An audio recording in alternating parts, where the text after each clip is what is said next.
What do you think the mini Jerry is of a big-time victory and some outdoor dining after the match? 35%. I'm higher. They can win. Yeah, 50%. Of course they can 50%. win. Yeah. You're 50. You think it's a coin flip tonight? I think it's a coin flip tonight. I think you look at, Montreal's been playing well, playing hard, and they certainly are playing for something. But at some point, I was talking to Mike Camilleri last night, at some point, these guys in the dressing room for the Leafs, there might be that, acceptance where it's like, we're not making it, let's just go out and play. Oh, that's happened, Jamie. They said it yesterday. But work ethic is something else. That's something that's non-negotiable.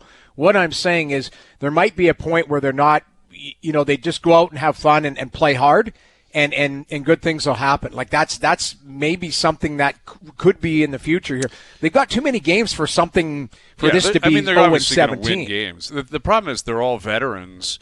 Right. That don't feel they have to prove anything.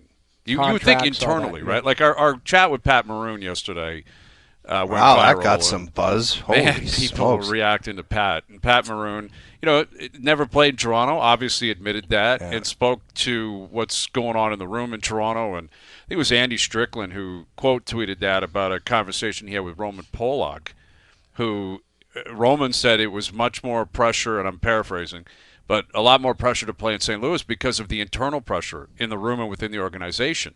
Like media pressure, you can push out.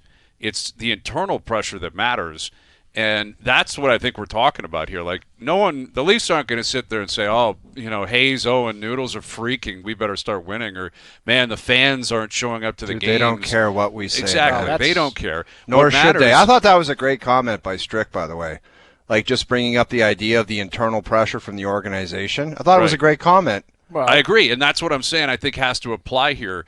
I just don't know if it will because, the best players, it's guaranteed money. They're all, a couple of these guys are legacy Leafs, like they are. They're Jersey retired Leafs already or real close to it. And it's like, are they fighting for their lives tonight?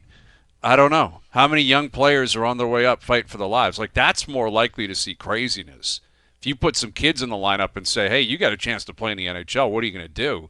That guy might go out and run someone through the boards and drop his gloves.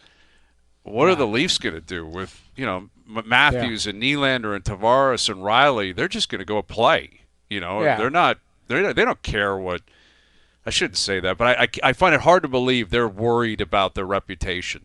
Or anything like that right now. I think these guy told you that the other day. This day and age, it's like locked in, no movement. It's like what? There's no sense of fear or urgency. It's like it's over. But you know what? You just said the words about Strickland. St. Louis won in 2019. There's an expectation there. There's a culture there, and that's the difference. To me, the pressure should come internally from the leadership group on that in the room. And from the organization saying, this isn't how we play. I understand you're having a tough year. I respect that. And not everybody's going to have their best year every season.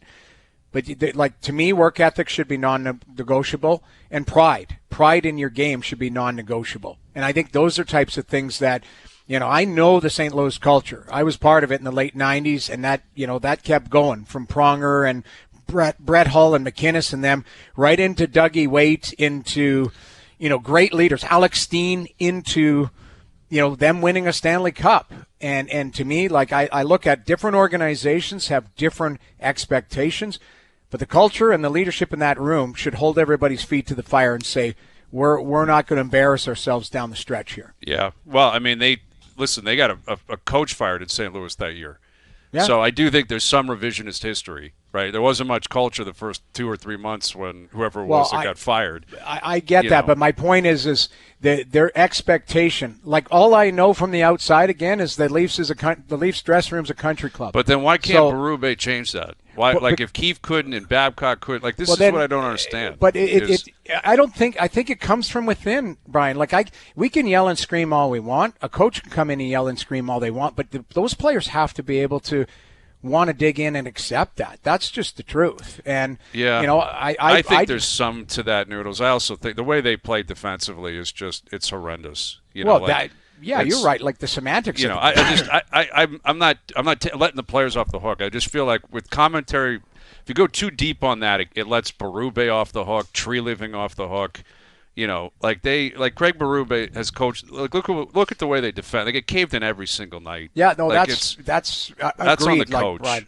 And that's on the players, the roster construction, you name it. Everybody has to own a piece of that. What I'm saying is that who's not accepting that? You know what I mean? Like that's the point. Is the guys in the room have to play with pride. That's where I'm coming back to. Like they've accepted it. They've accepted what's going on. You can hear it in their voices when they talk. They're like, oh, yeah, Boston, they got back into it's just like there's no conviction at all. It's like, how do you even believe anything coming out of their mouths? It's just, I don't know. But if they lost tonight 3-2 in a hard-fought game, who cares? Like, to me, I can respect that. Like, I can respect that, hey, they just didn't have it, or, you know what, maybe one play different, that type of stuff.